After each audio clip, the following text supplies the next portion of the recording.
Terima kasih pemirsa, Anda masih bersama kami di seputar Bali Pagi. Sejumlah desa di Kecamatan Banjar menggelar tradisi Nyakan Diwang di angkul-angkul rumah masing-masing.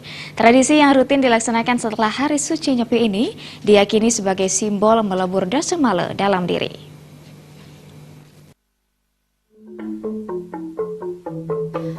Sejumlah desa di Kecamatan Banjar Buleleng menggelar tradisi Nyakan Diwang. Seperti halnya di Desa Gesing dan Kayu Putih, sejak Minggu dini hari warga sibuk menyiapkan sarana untuk tradisi Nyakan Diwang di angkul-angkul depan rumah. Warga Niluh Ayu Kartiani mengaku sangat menunggu-nunggu momen tersebut. Dalam tradisi ini ia bisa berkumpul dengan keluarganya yang keseharian berada di rantauan. Momen ini juga menjadi ajang simekrame antar warga dan keluarga. Tradisi ini juga diyakini sebagai simbol melebur dasa male dalam diri. Ia berharap kehidupan ke depan menjadi lebih baik. Berbagai jenis hidangan disiapkan sejak dini hari yang nantinya disuguhkan untuk disantap bersama-sama sanak saudara. Apa ini Bu masaknya? Mbak geni, rateng ring lebu. Ya. Rutin setiap tahun.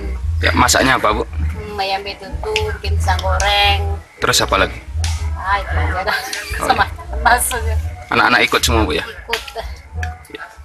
Di sini gimana Bu rasa kekeluargaannya?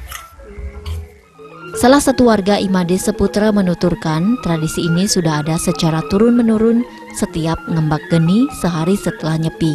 Tidak diketahui kapan tradisi ini mulai dilakukan. Kesempatan tersebut menjadi ajang simekrame yang semakin jarang dirasakan di tengah semakin padatnya kesibukan. Tradisi lama ini tradisi dari nenek moyang. Ini sekat satu ya, sampailah selesai.